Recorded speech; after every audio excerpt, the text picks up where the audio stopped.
Well, good morning, everybody. How y'all doing? Pretty good here, and welcome to the channel.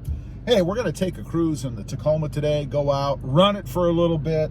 And I was thinking, and I want to run this by you guys. Is it possible that the new Tundra that's coming out could actually hurt the Tacoma? Could it take a bite out of the Tacoma sales? Could it actually steer some people who might be considering getting into a Tacoma towards the Tundra? So here are 5 ways that I think it's possible that the new upcoming Tundra could actually hurt the Tacoma.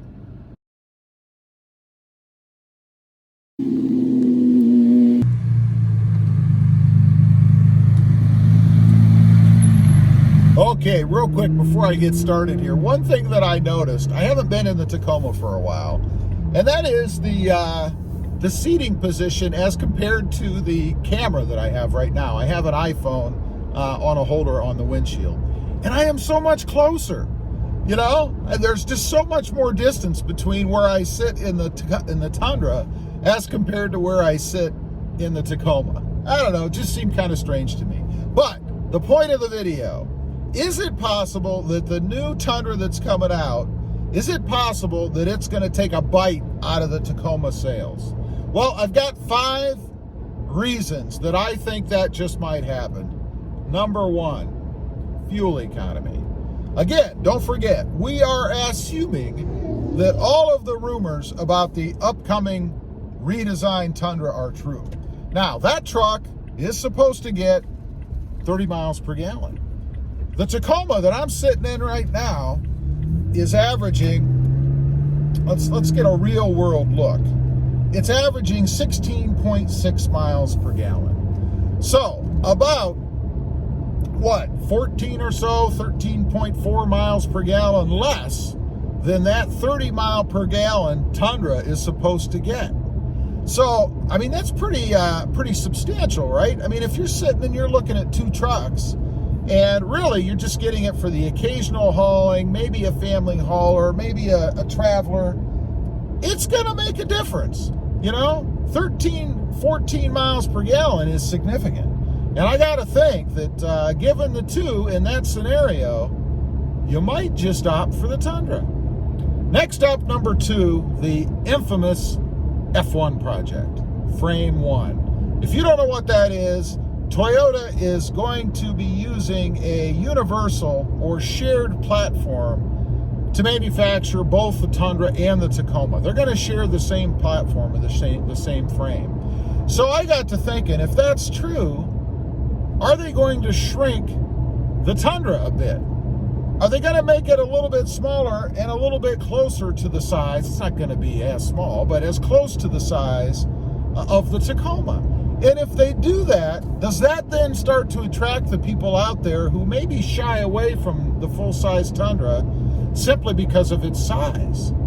I got to think that it will. I would think there are a lot of people out there, if they're looking around on the lot and there's a smaller Tundra parked next to a normal-sized Tacoma, given that fuel economy difference, might actually be swayed to go ahead and jump in a Tundra.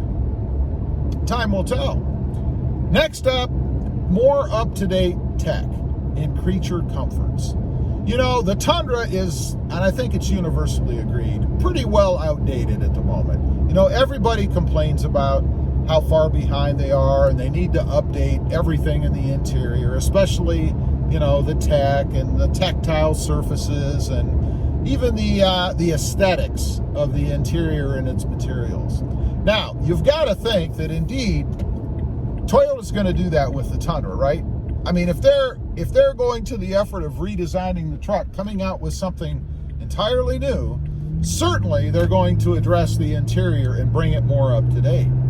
In doing that, I think they might actually date the Tacoma a little bit. You know, right now the Tacoma, some would argue the seats might be the exception, but right now the interior of the Tacoma with its radio and Bluetooth and everything that it has in it is pretty up to date. But as soon as they come out with this latest and greatest Tundra, I don't think it's going to feel that way anymore. I think when you step out of the Tundra and step into the Tacoma, you might feel like it's a little bit dated. Now, there is supposed to be an updated, redesigned Tacoma coming, but that's going to be probably a couple of years out. You know, Toyota doesn't move very quickly. Next up is pricing. You know, right now, you can almost get into a Tundra for the same price as a fully loaded, up-to-date Tacoma. There's not a huge difference. And I think that could cause a problem when the new redesigned Tundra comes out, because I don't think Toyota is going to be able to jack that price way up. I think if they do, they're going to price themselves out of the normal buyer's market. You know, the other trucks that you can get out there are pretty well below, or at least equivalent to the Tundra right now. So they have to be weary, I think, of where they price that truck. So it's going to come in maybe a little bit more, but it's going to come in really in the same ballpark as it is right now. And I think, given the other 2 points that I mentioned, that could cause a problem with the Tacoma, because when you're on the lot and you're looking at a Tacoma, you've got them side by side. Fuel economy's better in the Tundra.